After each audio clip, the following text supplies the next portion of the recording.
Hi, welcome back to the channel. Bet you're wondering what I'm doing.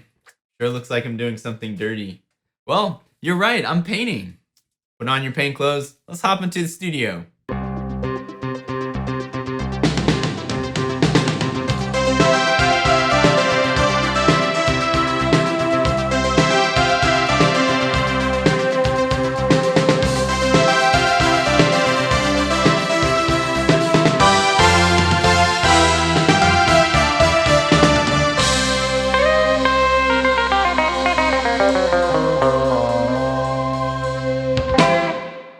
In today's episode, we're going to cover composing objects into a still life and how to light that still life.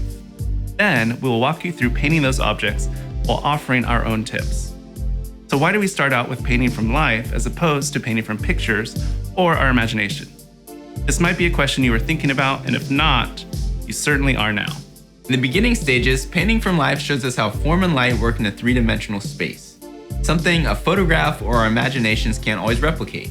Again, this is part of the process for training our eyes. Being one of my areas of focus, photos have a tendency to flatten the image and distort color and value ranges. Now, that isn't to say painting from photographs is bad. There's definitely a place for them in creating art, and we'll go into their pros and cons and how to effectively paint using photographs in a future episode. But for now, the best way to learn the basics of painting is to paint from life. Once we see and learn how these building blocks of painting work, applying these concepts to photo references or our imagination becomes second nature. From antiquity, typically the period before the Middle Ages, to the contemporary, the still life has always been a popular subject to paint. Notice there are many different techniques that can be used to create a still life, and all are effective. Now it's time to set up a still life. There are no rules for how many objects you'll need, but for your first one, we recommend about 3 varying in size. All of these objects placed together create a relationship that can tell an interesting or unusual story. But for now, keep it simple. I'm gonna pick this avocado, box, and this paintbrush holder. For lighting, a single direct light source is ideal. If you have the means for 2, that's great, because that can help you see the forms better and how light works on different objects. For this one, we'll just use 1. And speaking of keeping it simple, we recommend sticking with just black and white or blue and white for this painting. If you would like to know how to mount your paper for painting, refer to our setting up and cleaning up video to know how to do it the right way. Now, it's time to paint. We can't paint just yet, we are in our commoner's clothes. I don't want to ruin my imported silk designer t-shirt that I got on sale for $1,203.22. Guys, you know what time it is.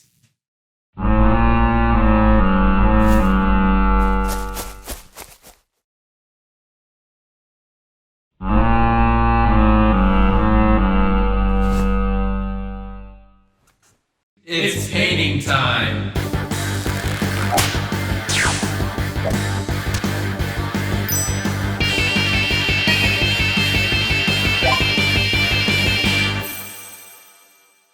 So now you are ready to paint your still life. The first thing I'm going to do when I'm approaching something like this is to mix out my gray value. But remember, you only want a little bit of black versus your white. You want a lot more white, little black. Black, like we said in our last episode, just has a strong shading power. When I go to apply the paint on the paper, I'm going to use a very, very thin layer. Now I'm painting with oils, so I'm going to use more paint thinner. If you're using acrylics, you're going to be using a lot more water.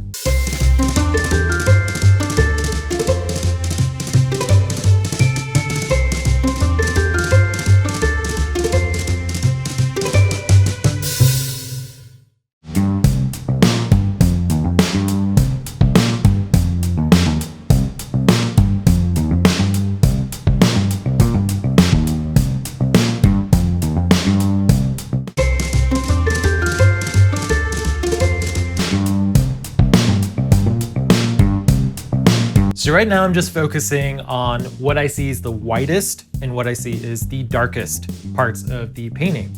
And then I'm just finding the middle values in between them. I think this is an easier way to work than to just really focus in on an area and to paint these little details. What I'm doing now is I'm kind of finding these links between the darkest and the lightest areas that I've already put down in the painting. And that way, my brush kind of just starts to blend those areas in. And it doesn't have to be super precise. I'm gonna be able to go back in and fix those areas later.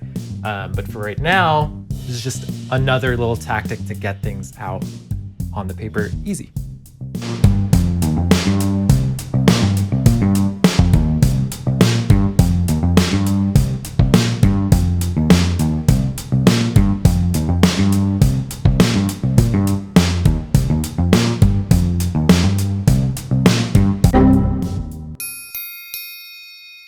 Hi there. It's probably a good time to take a break once you're comfortable with your progress. It's important to get mental rest from your work. This varies with everybody, and here's an example of what we like to do on our breaks.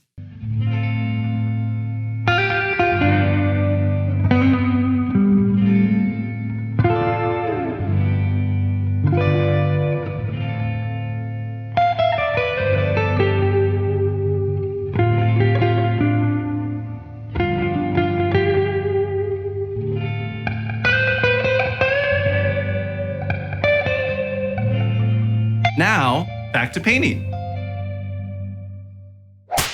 So I've already blocked in everything on the paper. There is no white visible on the paper. The next step I'm going to do is start going into each object and seeing what needs to be treated. If I only had a couple minutes left on this painting, what would I do next? For me, I'm going to start addressing the avocado. I'm going to start addressing this little cylindrical shape here, and then the cube next. And then I'm just going to keep bouncing back and forth, seeing what needs something to it, something to make it more dynamic.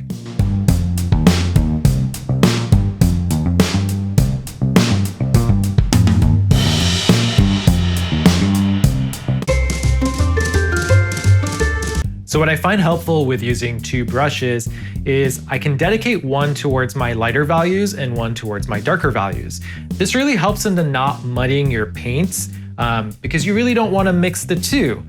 You're going to get a little bit of that, but keeping one for the two extreme ends just really helps move things faster.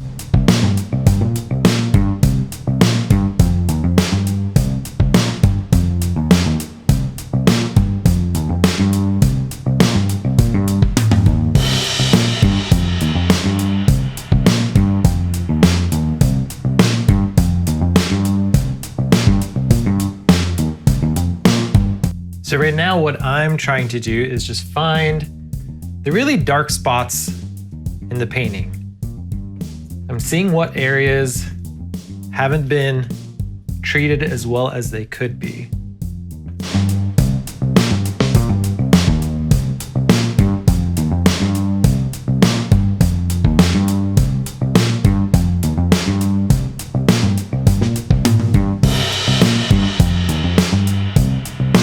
So at this stage, I'm pretty happy with leaving it as it is. Nothing's perfect, but the idea is just about training our eyes. Now for our segment. Art Soul. Hi, I'm your host, Brett, and welcome to Art Soul, where we like to talk about art-related topics and give our own personal insights related to those topics. So if you do have topics or questions that you'd like us to answer or talk about, feel free to put them in the description down below, the comment section, whatever that is. Anyway, I did notice there was one question that consistently kept appearing, so I'll take 1 second real quick to answer that. Please do, yes. The question was, quote, bro, do you lift? First off, it's Brett, and no, I do not lift at all. I was just naturally born with the body of a Greek god. Same. Yeah. Me too. Yeah. Okay. If anyone was. Yeah. We're all just naturally hot. Yeah. Definitely. Okay. So for today's Art Soul, what we're going to do is have Mustafa and Polo talk about their still life paintings and offer up tips, techniques that perhaps you, the viewer, could find useful and apply to your own practice. So Polo, I'll have you start. Go ahead. Okay, I would like to start and say that critique is so important to everything that you're doing. Not to be overcritical of your own work, but always checking and editing and stepping back and taking a second to understand what's working visually, what you're successful in, what you maybe need a little help with. Looking at my painting overall, and one of the tips I think for still lifes is very important in any composition actually, is that you build evenly. And what I mean by that is that when the final product or when the time is up, everything seems to have the same amount of attention put on it, instead of having maybe one super developed shape and then a really blurry background. Mine in this case looks messy, but it looks messy consistently. So it's really important to have sort of that consistent build, that even build when you're creating. And I think specifically in mine, areas that I like a lot, I think would be kind of these transitions from value to value that seem to make sense. So this seems like the top of that box, and that seems like the floor in the background, and that's because I just amped up the values, kind of that medium tone to that really dark. Also this nice transition on the cylinder itself. I think having those layers of transition really made it three-dimensional. And the more detailed something is, usually visually, that means the closer it is to you. Areas of improvement, I noticed this right away looking at this today. This line in the back does not match up. So that would be something, if I had like another minute, I'd try to go in and fix that.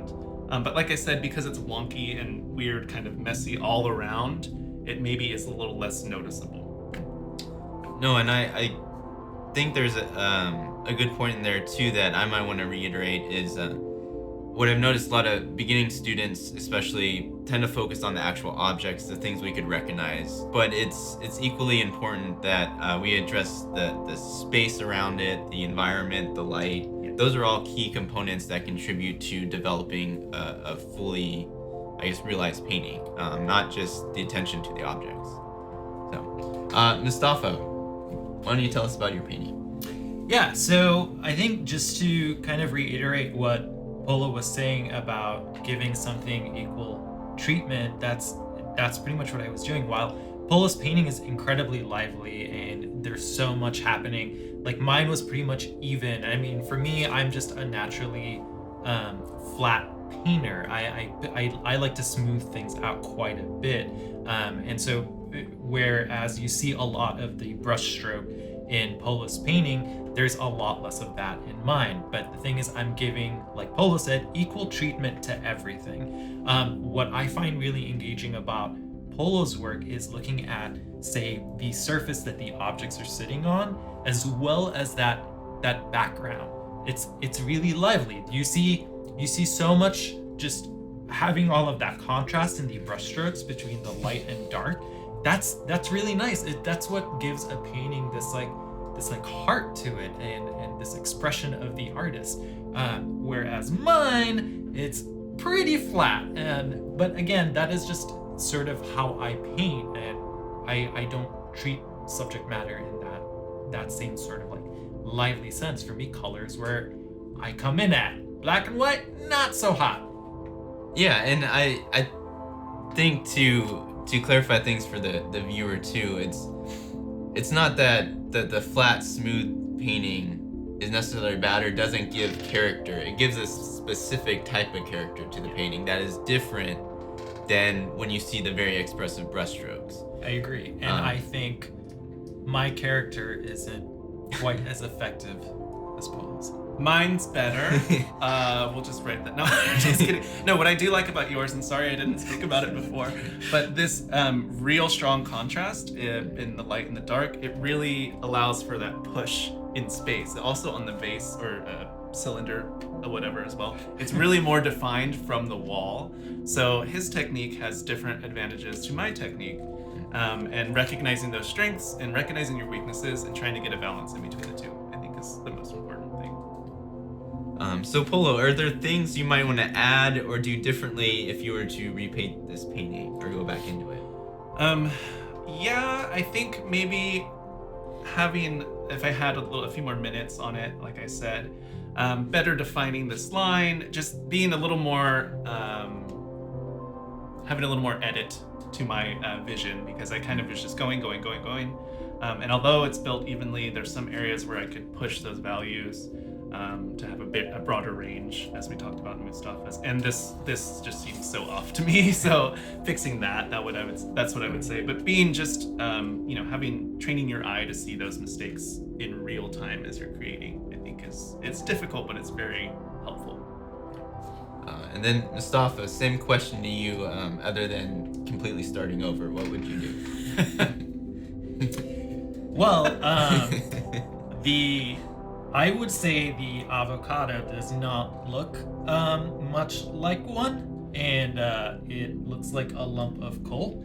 And so if I had another minute, I would probably need another hour to work on it. But if I had another minute, that's probably where I would go first. But I think that's an important thing to consider is, what would you do? What would be your next step if you just had like a little bit of time? What is the first thing that needs attention? That's a really good way to sort of approach any painting at any point during that making.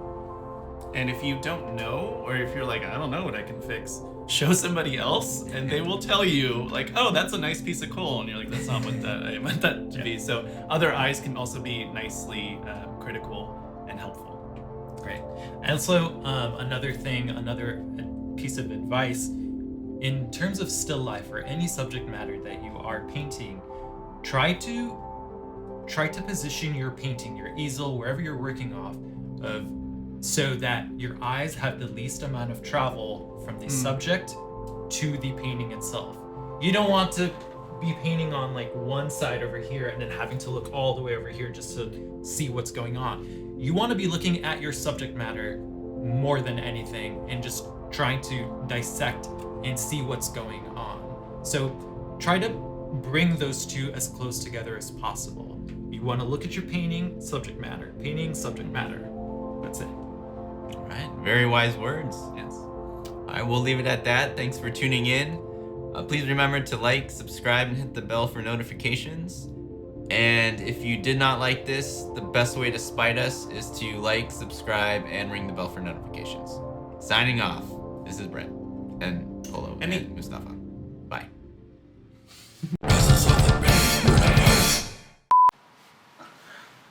Hi there. The script isn't ready yet. Action. Action.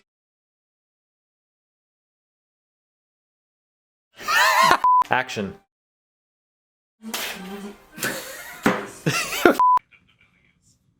Is that still recording? Yes. Hi, y'all.